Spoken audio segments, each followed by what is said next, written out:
Mon collègue et ami géographe Michel Lusseau titrait son dernier ouvrage « L'homme spatial ». C'est vrai que les humains sont des animaux spatiaux. Il n'y a pas une seule décision quotidienne, aussi petite soit-elle, qu'on ne prenne sans mobiliser un certain nombre de compétences et de capacités à raisonner spatialement. Et puis il y a quelques exemples assez simples, mais juste le fait de choisir le lieu où on veut vivre, de choisir le meilleur itinéraire pour éviter le trafic ou pour aller chercher son enfant après le travail dans ses activités parascolaires, tout ça mobilise un certain nombre de compétences et de raisonnement spatial et surtout montre à quel point toutes nos activités, notre vie quotidienne sont ancrées dans les villes et dans les territoires dans lesquels nous vivons.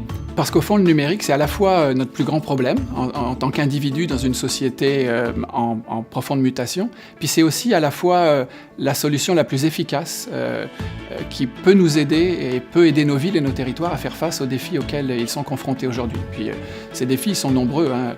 Les transformations démographiques, les déséquilibres démographiques profonds qui sont en train de se mettre en œuvre, la diversité des contextes territoriaux qui caractérisent le Québec, face à une sorte de nivellement des comportements sociaux, en grande partie insufflé par le numérique, mais aussi la question du développement durable des territoires, la question de la construction éco-responsable, la sécurité alimentaire, enfin des grandes questions qui vont impacter directement nos organisations territoriales urbanisées et à forte densité. Donc c'est quoi au fond une ville intelligente? C'est quoi un territoire intelligent?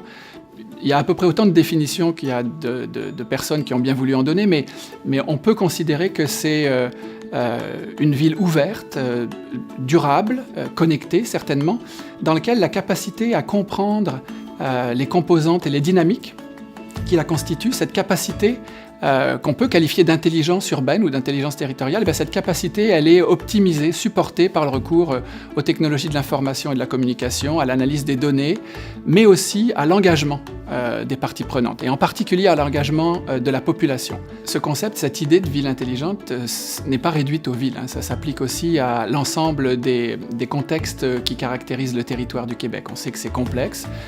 Il y a évidemment les deux métropoles, Montréal et Québec, mais il y a aussi toutes les villes, petites et moyennes, en particulier localisées dans la vallée du Saint-Laurent. Il y a les régions, il y a le Québec du Nord.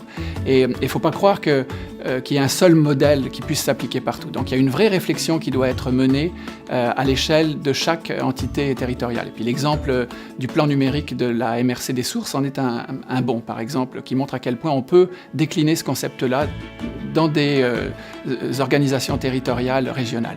L'enjeu est majeur parce que le numérique doit être envisagé avant tout comme une source d'émancipation, comme une source de créativité et d'innovation à l'échelle des territoires et des villes.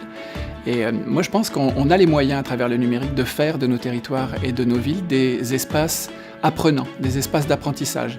Puis de deux manières. D'une part parce que grâce à la technologie, on peut faire en sorte que les villes et les territoires apprennent sur elles-mêmes, sur leur comportement et puissent d'une certaine façon être plus résilients. Et d'autre part, grâce au numérique également, on est en mesure de faire en sorte que les espaces de vie des individus deviennent des lieux d'apprentissage, donnent l'occasion à chacun et à chacune d'apprendre, de créer, d'innover. Et je pense que c'est un des éléments fondamentaux, positifs que le numérique peut apporter aujourd'hui à nos territoires qui font face à des défis de plus en plus complexes.